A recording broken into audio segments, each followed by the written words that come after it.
독일과 모라비아의 루터교 신앙을 공부하러 오신 여러분을 환영합니다. 마음과 정신이 빚어낸 이 서사시를 지금부터 저와 함께 탐험해 보시죠. 뜨거운 심장과 차가운 이성. 이 둘은 과연 하나의 신앙 안에서 함께할 수 있을까요? 오늘 우리가 깊이 파고들 주제가 바로 이겁니다. 18세기 독일 루터교를 뒤흔들었던 열정적인 신앙과 지적인 이성 사이에 아주 심오한 갈등이죠. 자, 그럼 18세기 독일로 시간여행을 한번 떠나볼까요?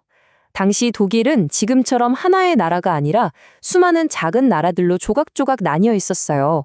바로 이런 시대적 배경 속에서 루터교는 마치 두 개의 얼굴을 한 것처럼 자신의 정체성을 두고 깊은 고민에 빠져 있었습니다. 당시 루터교 안에는 두 개의 아주 큰 흐름이 맞서고 있었어요. 한쪽은 정통주의라고 해서 올바른 교리를 아는 것, 그러니까 이성적인 이해를 신앙의 핵심으로 봤고요.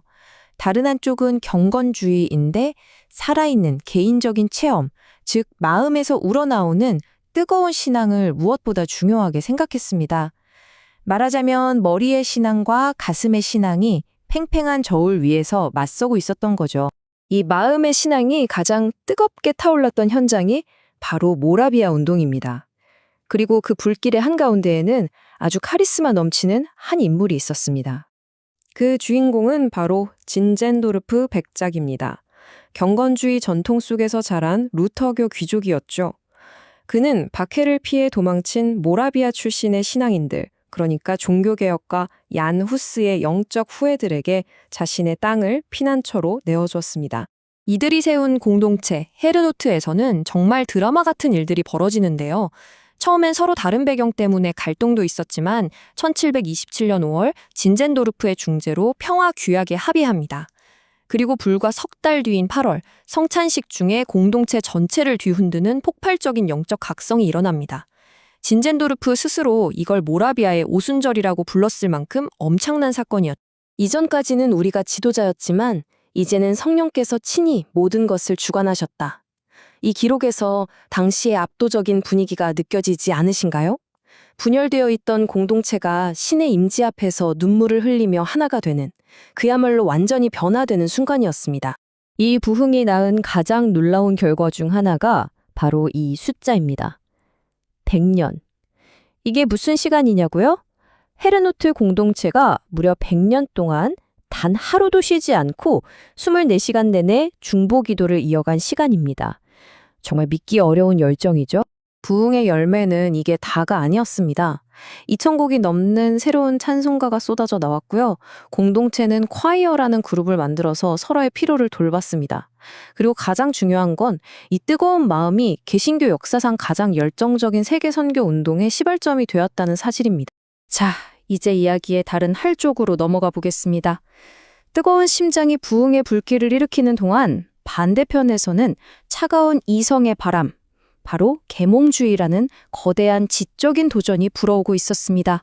이 도전에 응답하려 했던 대표적인 인물이 바로 루터교 철학자 고트프리트 라이프니스입니다. 그는 계몽주의의 날카로운 비판 앞에서 기독교를 합리적으로 변호하려고 했죠. 그의 유명한 주장이 바로 이 세상은 가능한 모든 세계 중에서 최선의 세계라는 겁니다. 하지만 이 세상이 정말로 최선일까요? 라이프니츠의 이런 낙관론은 곧바로 거센 비판에 부딪혔습니다. 특히 프랑스의 사상가 볼테르는 캉디드라는 소설을 통해 이 주장을 신랄하게 비판했죠. 세상에 만연한 고통과 악 앞에서 순전히 이성만으로 신의 선하심을 증명하려는 시도에 대한 회의감이 점점 커져만 갔습니다. 결국 이성을 최고의 가치로 두는 흐름은 성경을 보는 눈까지 바꿔놓았습니다. 요한 미하엘리스 같은 학자들은 성경을 더 이상 신성한 계시가 아니라 그저 인간이 쓴 하나의 역사 문서로 분석하기 시작했죠. 교회 안에 이성의 차가운 바람이 불어닥친 겁니다. 이렇게 마음과 이성이 정면으로 충돌하던 시대에 이성을 무작정 부정하지 않으면서도 그 한계를 명확히 지적하며 강력하고 창의적인 대안을 제시한 사상가가 등장합니다. 그의 이름은 요한 게오르크 하만입니다. 그는 젊은 시절 방탕한 생활을 하다가 성경을 읽고 깊은 회심을 경험했는데요.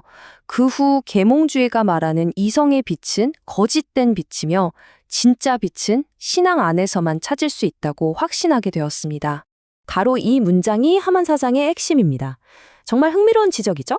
하만은 이성의 순수하고 객관적이라는 계몽주의의 생각에 정면으로 반박합니다. 우리의 이성적인 판단은 결코 순수하지 않다는 거예요. 그보다 먼저 우리 마음속에 자리 잡은 열정이나 신뢰, 즉 마음의 지배를 받는다는 거죠. 이성은 결코 마음 없이 홀로 작동할 수 없다는 통찰이었습니다. 결국 뜨거운 마음과 차가운 이성, 이 두 힘 사이의 팽팽한 긴장 관대는 오히려 역동적이고 영향력 있는 신앙을 만들어냈고 그 유산은 전 세계로 퍼져나갔습니다. 모라비아 교도들의 마음의 신앙은 정말 엄청난 선교 에너지를 분출했습니다. 헤른후트의 부흥 이후 불과 몇 년 만에 카리브해에서 그린랜드, 북미와 남미, 아프리카까지 그야말로 전 세계로 뻗어나가는 선교의 불길을 지폈습니다. 그리고 그 유산은 미국 대륙에서 새로운 열매를 맺게 됩니다. 헬린 뮬렌버그 같은 인물은 독일 경건주의의 뜨거운 마음과 신대륙의 실용적인 조직력을 아주 잘 결합시켰어요. 덕분에 새로운 환경에 맞는 탄력적인 미국 루터교의 기틀을 마련할 수 있었죠. 마음과 이성의 역동적인 종합이 만들어낸 훌륭한 사례라고 할 수 있겠습니다. 18세기의 이 이야기는 오늘 우리에게도 아주 중요한 질문을 던집니다. 여러분의 신앙은 어떤가요? 뜨거운 가슴의 열정과 차가운 머리의 이성 사이에서 여러분은 지금 어디쯤 서 계신가요? 어쩌면 이 역사적 긴장은 지금도 우리 각자의 내면에서 계속되고 있는지도 모르겠습니다.